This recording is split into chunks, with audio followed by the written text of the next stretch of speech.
Hi hello friends, అందరూ ఎలా ఉన్నారు? బిగ్ బాస్ 8 సీజన్ లో మనసున్న మహారాజ్ ఎవరైనా ఉన్నారంటే అది నిఖిల్ అనే చెప్పాలి. ఇక అసలు విషయానికి వస్తే, బిగ్ బాస్ హౌస్ లో టాస్కుల మీద టాస్కులు పెడుతూ శక్తి క్లాన్ లో ఉన్న వాళ్లకు గొడవలు పెట్టాలని బిగ్ బాస్ మంచి ప్లాన్ వేస్తున్నాడు. ఇక ఇందులో భాగంగా నిఖిల్, మీ టాస్క్ లో ఉన్న వాళ్ళందరూ గేమ్ బాగా ఆడుతున్నారు, మీరు డైరెక్ట్ గా మీ క్లాన్ లో ఉన్న వాళ్ళని ఎవరైనా ఒక్కరికి చీఫ్ గా చేయొచ్చు అని చెప్పారు బిగ్ బాస్. వాళ్ళలో వాళ్ళకే గొడవ పెట్టారు బిగ్ బాస్. అయితే చూసే ప్రేక్షకులకైతే సూపర్ ఎంటర్టైన్మెంట్ ఉంటుంది. ఇక ఇందులో భాగంగానే యష్మికి, పృథ్వీకి తారాస్థాయిలో గొడవలు పడుతున్నారు. ఒకానొక టైంలో యష్మిని, పృథ్వీ ముందుగా చీఫ్ అయ్యావు, ఏం పీకావని మళ్ళీ చీఫ్ అవ్వాలని అనుకుంటున్నావు, అలా మాట వదిలేశాడు పృథ్వీ. అక్కడే ఉన్న నిఖిల్ కి చాలా కోపం వచ్చింది. ఇక నిఖిల్ ఆ తర్వాత తన డెసిషన్ ని చెప్పాడు. బిగ్ బాస్, నేను చీఫ్ కంటెండర్ గా పృథ్వీని సెలెక్ట్ చేసుకుంటున్నానని చెప్పాడు నిఖిల్. ఇక అలా చెప్పిన తర్వాత తన దగ్గరికి పృథ్వీ వచ్చి, థ్యాంక్స్ రా మామ అని చెప్పాడు. నిఖిల్ అయితే, ఎవరితో ఎలా మాట్లాడాలో ముందు తెలుసుకోరా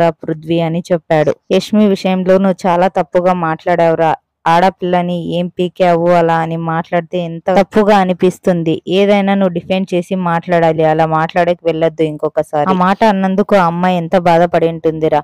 ఎప్పుడైనా వంట చేసేకి రాకున్నా కూడా తను ఎంత బాగా ఇది చేసుకొని వచ్చిందే గాని గేమ్ పరంగా అయితే సూపర్ గా ఆడుతుంది. అలా ఎప్పుడే గాని ఎదుటి వాళ్ళని ఎత్తి చూపద్దు పృథ్వీ, వెళ్ళి ఆమెని సారీ చెప్పుపో అని చెప్పాడు నిఖిల్.